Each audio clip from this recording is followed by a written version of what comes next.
everyone is as hyped for this session as I am. It's my honor and privilege to be seated here with Editi. Editi Effiong is a Nigerian writer, director, producer, and founder of Anacle Films. He's known for Up North, Fishbone, Day of Destiny, and The Black Book, which is the first Nollywood-produced film to rank #1 on Netflix worldwide. How many people have seen The Black Book? Raise up your hands. Lovely. So you're in for a treat, behind the scenes treat. So Editi will walk us through a case study. I'm gonna get it. I have to have this. Okay. And I spent my last 20 years being on my feet, talking to people, pitching, and so I'm much more comfortable standing. Thank you very much for having me. Is this where we start? Yes, please. Thank you very much. It's right here. I like to think that Anacle Films is Nigeria's most ambitious studio. We started out not just trying to make films, but we always thought that we wanted to make films for the world. We think that everyone, irrespective of their color, where they come from, feels sadness, happiness, joy, grief, every emotion. We all feel those emotions irrespective of where we come from. And so if we tell stories that allow people to feel, irrespective of where they come from, then we can make global films. We can tell stories that are universal. And so if we do the hard work of making the standards global, then we can do it. So we started making Up North. It was a Nigerian film, but it was very different. And then moved to our next big thing, that was the Black Book. And the Black Book, we started day one and said we want to make a global film. And we've been privileged and lucky to have done that. So thank you very much for everyone who's watched it, who supported it. Thank you very much. We're gonna turn the light down for a little bit while we play something for you to see why is the world crazy about this film.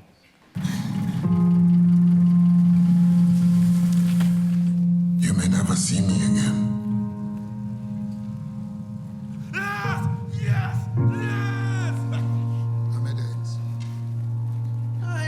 I can survive on just the taste of a sweet victory. I'm so sorry for your loss.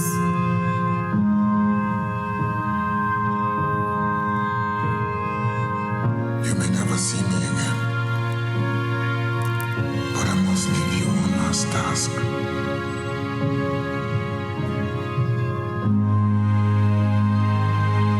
You must feel no guilt in doing what you have to do. The past must die to truly serve the future.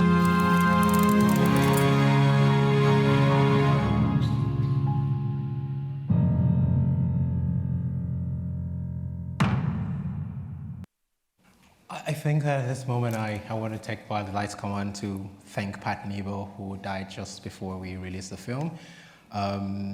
It took a village to make this film, and Pat didn't get to see it, but he was one of my biggest cheerleaders. And so for this moment, Pat, thank you so very much wherever you are. We're off for talking about your film. Yes, please.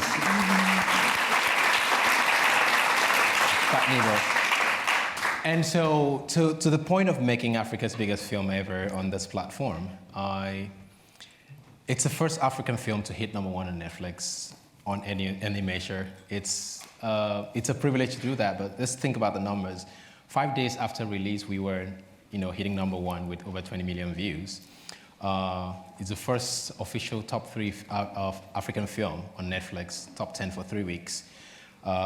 It's Nollywood's first truly global blockbuster film, and it was covered on every major news platform in the world.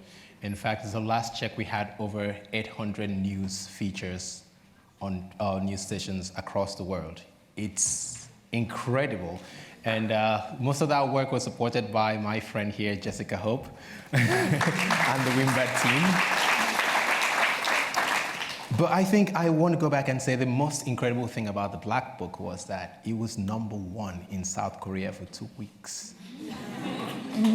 I don't know what that is in yellow, but I think it's The Black Book, And they love this thing. It's more South Koreans watch The Black Book on Netflix than Nigerians. It's crazy, right? And so we thought to talk about how this was financed because it really did change the game. On the most popular day for the film, when we released the trailer for the first time, I did something that no other Nigerian producer has done. I talked to people about how the film was financed. I released a list of executive producers, myself and a group of people, mostly from the tech industry, who were my friends. And it was initially designed to cost 250K, which in Nigerian terms is obnoxious. No one spends that much money on any film. Right, my first film, Up North, cost me about 400K, mostly self-financed. But this was a whole different thing. You know, I was like, I can't do this in my own family, so I got people to come in, and the final cost was about just over $1 million. But the thing is, we had to see what we wanted to do. It was a big risk. But we saw if we raise the standard a little bit, we can actually make a global film. And so we came to the UK, to Panavision, got camera and lenses, got crew from the UK, from South Africa, Guadeloupe, the US, and mostly Nigerian crews, 85% Nigerian crew. And then had post-production. I had to go to London to do the edit and then go to Glasgow. Oh, Glasgow is dreary, man. It's always raining. And those were the big budget items that made this thing this expensive. But what's important is that, like, when I talked to guys in LA, you made that thing for $1 million, oh my God. You know, and it's nothing to them. It's what you write off, you know, but if $1 million can make such a big difference, think about what 10 can do, and 20 can do, and 30 can do. And so we decided to make this happen, to make this thing the vision that we have, to not just make a film that's global, but change our industry. We had to return that investment. It's not a thing that you just do and it just happens. You have to return that investment so that when I take money from you and then give it back to you, you know, take Naira from you, give you back USD. And next time I ask you for like 100K, you give it to me. So almost everyone who was invested in the Black Book is also now involved in our cap for our fundraise. So we went directly to streaming, and then we went to Netflix because Netflix has such a global audience, and we want to make a global film. We have to be ready to take less money, but achieve the aims. I like money. I like money, you know. But like, what we really wanted to do was to take a Nigerian film and make it go global, and we went the platform that gave us the biggest chance to do that. And then, of course, I was speaking to some great, you know, finance people. One of them is over there was going to charge me a ton of money to do a little thing. But yesterday, and within 5 minutes, they've changed my mind about how to finance things. But for me, it was very important. Just come in, simple investments, come in and exit at exit. You know, what I guaranteed was we're going to make your money back. And so we put in there, everyone owns a bit of share in the company, and the writers, we took a small 10%. It's no longer like that, you know, yes to this price and not to this price. But, but like, it was very simple investment structure. It didn't have all those nice words that you investment people put into deals, you know, but I think sometimes the best deals are the simplest ones, you know, and the simplest deals are the ones that, you know, we trust, we go in there trusting people to create. And I have a lot of respect for people who create and the people who back creators, and I have a lot of respect for the people who made this journey with me. And the lesson for me and for anyone who's trying to build for the future is to back yourself. It's the most important thing. Always back yourself. Yeah, I was the biggest investor in the Black Book, and doesn't matter how big of an investment I'm going to make in the future, I have to be there because I believe in the thing I want to do. So I can't be like, I'm doing all that work. I don't know how to not put all my energy into the thing I do.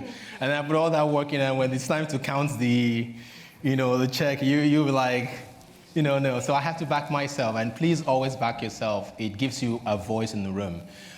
Being the biggest investor meant that I was able to make all the important decisions, all the creative decisions. I didn't have someone hovering over my back asking me to make decisions for me. And of course, your circle is a very important resource. Most of the investors were my friends, you know, people I had worked with over time. I work with banks. I had a career in tech. I had a career in advertising for the last 20 years and 12 years. And so digging into those resources, I mean, like, be a good person today. It might work tomorrow, you know? And then always update. And one of the things with creative people is like, oh my God, I don't do business. It's too much. Please don't be too much.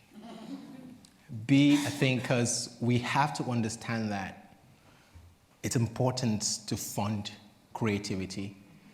I was telling someone yesterday that the greatest artists in the world had to have, people who bankroll them.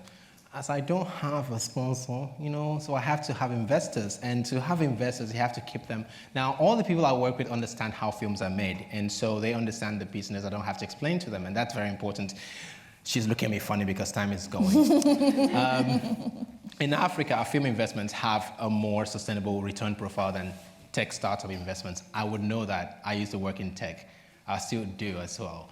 And you put money in a tech company and hope it makes it back for you in 7 years, and then most times, most ventures fail.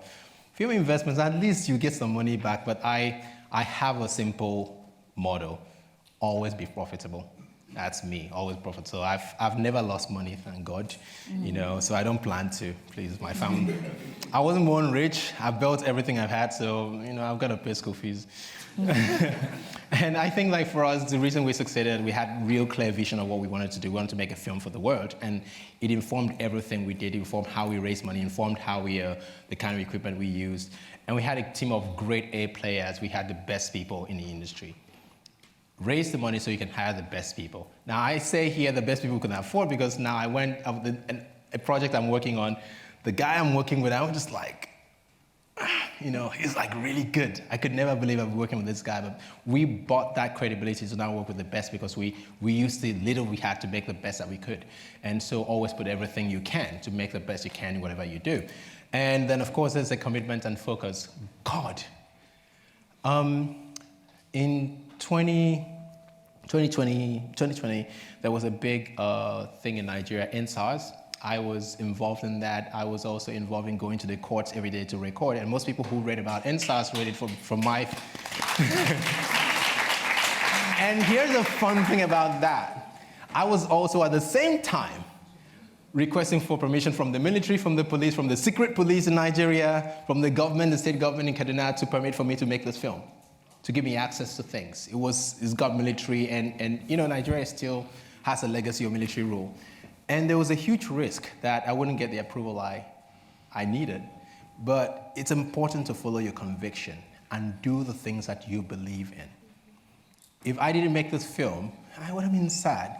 But I did what I believed in, and I found a way. We're very committed and focused on doing this in spite of what the obstacles were. And I'm really glad that it all came together nicely. And yeah, put in the work, Shah. Put in the work. And I would end this by saying, see this scene, it spent less than a minute on screen. But to do this, we had to build a road from the village where we shot it. We had to create land the size of an airstrip. And that's why we needed permission from the Air Force, because the Air Force sees this, and these guys are military uniform. We built a set of guys training for the military. If they saw that from the air, they would have bombed us. So that's why you needed to get permission from the Air Force.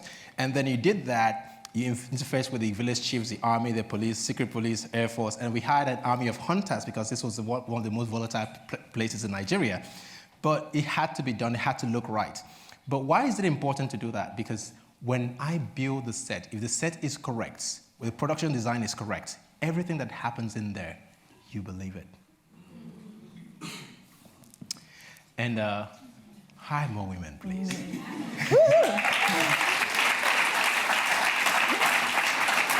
I don't even see what I'm seeing, but these are like HODs on this set, big people on this set, and they have time to take a photo. The only person who's actually working here. Abi? See, I'm Abi? Right. Okay, and so we've created a global blockbuster. It was everywhere. I was embarrassed sometimes because, I was everywhere, man. My dad was like, you're on Wired. First of all, why do you know about the Wired? You're 70 years old. Anyway, but I think that we need to now, we've been given a job to do. We need to tell big global African stories. One of the projects I'm working on is pure Hollywood story. Yes, I know. But my constituency is Africa. I've got to tell African stories and put it in front of the world. Because you never understand Africa if you do not see it. this is why we must tell our stories. And so it's my job to do that for the next generation. And so we have a big slate of African stories set in Africa. We have stories, African and African adjacent stories, and no global stories. But that is the thing. We have to tell stories on equal footing as the rest of the world. And then, of course, we have streamers. But then our biggest ambition is to open films in global theaters, like everyone else. Because, I know that the Nigerian economy is weak, but who says we can't open our films globally and then make the money and go back and ball? I mean, that's the dream, Abi. So I think it's very important to look at, we've demonstrated the viability of African stories, and we have to double down on that and make that happen. It is a privilege to be here doing that, and so I appreciate everyone who's watched these films that we've made that have brought us to this place, and I hope we don't disappoint you in the future. Thank you very much.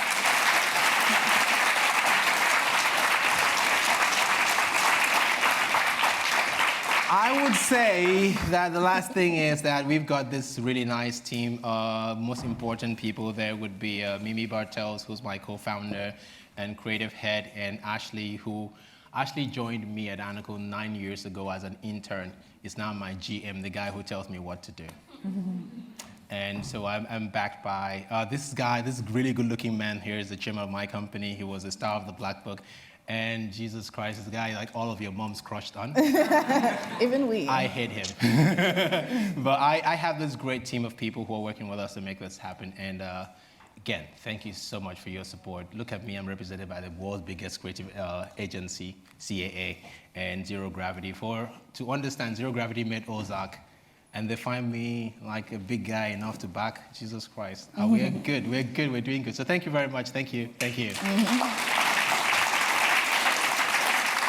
Thank you, Editi. So we'll just dive right in. The first speaker yesterday spoke about moving from a resource-based economy to productivity-based economy to address Africa's debt and accelerate development. Cultural exports like film, TV, and music are some ways that we can be productive and earn foreign revenue. What will it take to build African film industry to be a juggernaut like Hollywood, Bollywood, and contribute significantly to local economies? Just do the thing now. That's what it is. We have to just take big swings. We have to do the thing that every time someone says this has never been done before, it is an opportunity, to do it. And after it's done, it will be like, oh, so he did that. It's now, what's your next thing? The biggest question I've had to answer over the last 6 months is, what's the next thing you're doing? And the next thing is building a slate. We've been working over the last 1 year to make the slate that we started building in 2019 ready for production. Why? Because I wrote a story, Epic, in 2018, shortly after I met Up North. And I said, this is a film, if I made it, I'm retired. I don't think I realized how big it was, but I made it, I wrote it anyway, I went ahead and wrote it. And I remember last week when my guys at CAA saw we created the model for it, and when they watched it, they looked at me like, oh my God, this is amazing. It's good to see you were so inspired by the Black Book to begin to think this way. I'm like, I wrote this in 2018. They're like, you have to believe in this thing that we are doing. You have to do those things that seem impossible. Start working on them and put one foot in front of the other. Start walking. If you find momentum, you run. If you run fast enough and flap your hands, hard enough, you could take off and fly. But if you don't, you still run really fast. And I think that for us as Nigerians, as Africans, it's important that we've had this platform built for us by the people who made Glamour Girls back in the 90s. Back in the early 90s when we watched Glamour Girls, they're the people who built the industry to where we are. We're the next generation now. And to tell the next generation of African stories, to match, is to look at the standards that are there already and match, if not surpass the standards. For us, Black Book, you would ask us, why did we come to Panavision to take the lenses there to go make a film in Nigeria? It's simple. Lord of the Rings was made with Panavision cameras. And everyone here who watches Netflix wants to watch the best quality picture. You're used to it. You have a taste. I'm not going to ask you to do me a charity favor of watching the thing that is not up to your standards, so I would grow. I want to deliver at the same level you are used to, if not better. That is how African can grow. We should not be doing, just manage this one. No. No, absolutely not. We have to work as hard and harder than everyone else. Use the infrastructure we have. Borrow, steal, whatever, but do it. Okay, that's a joke, by the way. That's a joke. That's a joke. But I think that it's very important. My final answer to this would be that it's very important to deliver at the standards that people are used to, so that when people are scrolling through that Netflix, scrolling through iTunes and listening to that preview and watching that trailer, they're not seeing something that turns them off. You're just telling a story that is exciting. And that's when you build on your own advantage. The advantage I have is that this guy has never seen a thing like this before. It's novelty. Novelty sells. That's it. Thank you, Editi. Are we getting kicked off? No, we're not. Not yet. Soon, possibly. So The Black Book is a moving story about a father's love. It is also a film about police brutality and corruption. How can African films and other creative industries be diligent and effective stewards of African culture and speak truth to power and shape local culture and norms for the better? It's a very meaty question, but... Yeah, I was 13 years old when the military was still in power and they came to my school. I was in the press club. When I think about it, 13 years old, what did I know? But I was listening every night to Radio Kudirats. Radio Kudirats was a pirate radio that used to come up between 11 p.m. and 1 a.m., where the dissidents would make broadcasts to talk about what the military was doing in Nigeria. They were mostly in London. And we would listen to this and get fired up and go into our press clubs and write all kinds of propaganda against the government. We were 13, 14, 15 years old, and I was 13. And then the SSS, as the secret police is called, I insist on calling them the secret police, come to my school. We heard some young people are being subversive. They shut down the press club. We were kids. And it's very important for us to never forget where we come from.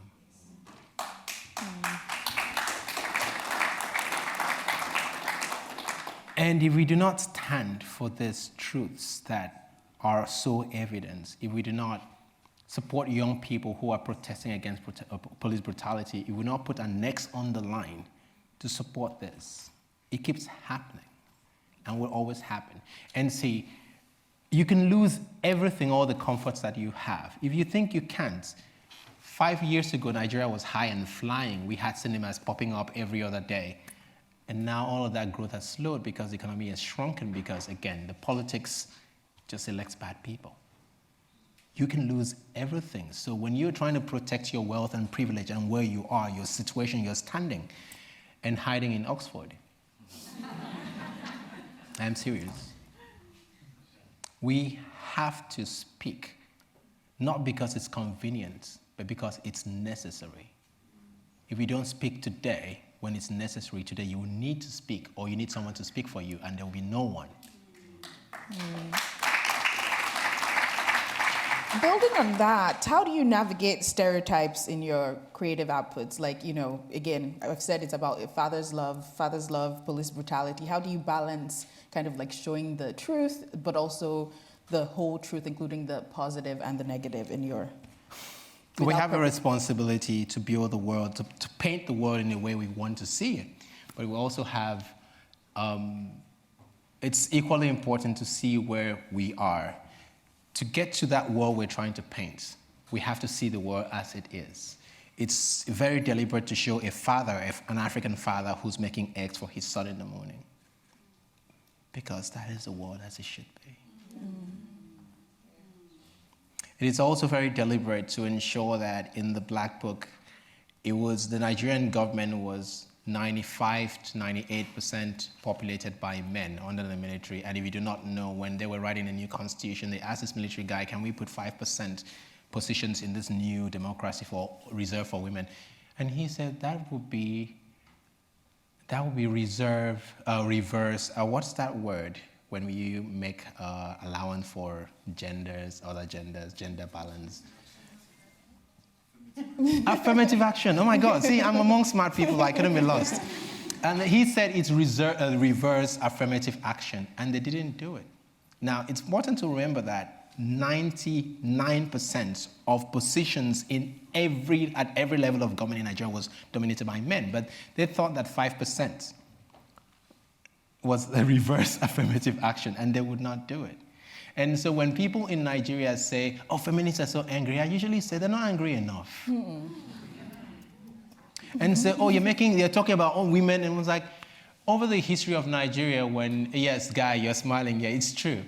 So you had only boys' schools. For 50 years in Nigeria, only boys' schools, and everyone who went through that became a leader of the country. And so when they're making all the decisions, every single decision in those smoke-filled rooms that we talk about, all of them are men. And I don't have a problem with that. There's no problem. They're not being vicious or difficult. It's just the only people they knew were the people they went to secondary school with. So think about it, 100 years of an advantage, and then all of a sudden you start having girls' schools pop up, and then having girls coming through. What that is you got 100 years advantage locked in from men in the economy, in the government, in every circle of power. And all of a sudden, women are trying to support each other, and you're saying, why are you always supporting women only in 2024? So women, if you don't support yourself, I'm going to remind you what Maya Angelou says. Of course I'm a feminist. I've been a woman a long time. At the very least, I'll be on my own side. Be on your own side. Because for 100 years, the only opportunities that existed, the men existed for themselves. Of course, we're still going to try to be in power. We're still going to fight anything that threatens our power. So ignore us. I say this because I grew up with a grandmother who fought everything after the war to raise my mom. Then women weren't allowed to, weren't a big investment, made my mother a big investment, and I'm here because of her. Mm. So I've seen that. Thank you. Thank you, Editi. So on partnerships, bringing a film like The Black Book to life requires many creative disciplines, and successfully distributing the film requires collaboration across borders. What partnerships did you leverage during the making and, distribution of this film? And how do you approach creative and commercial partnerships? I like to think that a film director, you have to be everything. You have to be a fashion designer, because what a character wears in a film determines how you see the character. You have to see the psychology of fashion. And people think when I say fashion, they think high fashion, they think great clean lines, they think Paris. No. If I want to depict a man who is not poor but is pretending to be poor, I have to dress him so that when you see him and within the environment he is in, you believe that he's poor until I want to change him. And so RMD used to wear, for his character, had to wear a shirt 2 sizes up. So for guys, the seams, you join the shirt here, Abi, right? But this is here, because poor people cannot afford to wear slick clothing. And so he had to fold his, because because it's too long, it folds here, so he had to fold that. And then, of course, he had to wear a belt, and because the shirt is 2 sizes up, it folds over his stomach. He was very fit. And so, but when you do that, it gives him that very unthreatening. He has to wear gray, because gray is not a strong color.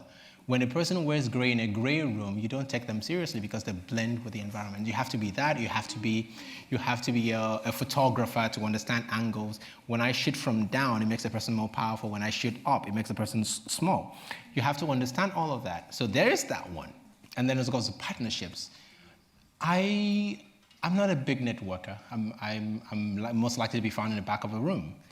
But when you have a job to do, you have to remember that you work with people. Always make a great impression in the work that you do, so that when you go to beg people for stuff, they're like, I like working with you.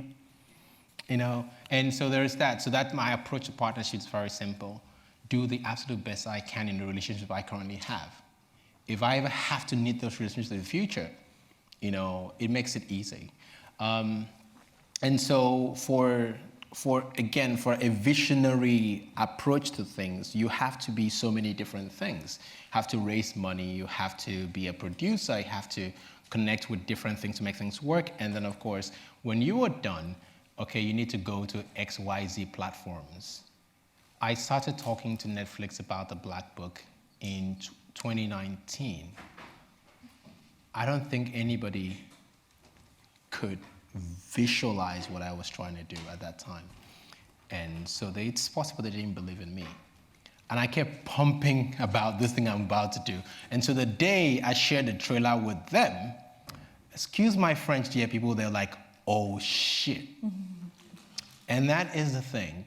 Nobody may know you in this lonely road towards building a vision. But like the gentleman from Rwanda said, I really, really do want to hope that the final day your product is up, someone says, oh shit. That is my approach. Thank you. Thank you. So we're at time. I just want to thank you so much, Editi, for the insightful session. Thank you for taking us behind the scenes of the Black Book. Thank you, everyone. Thank you.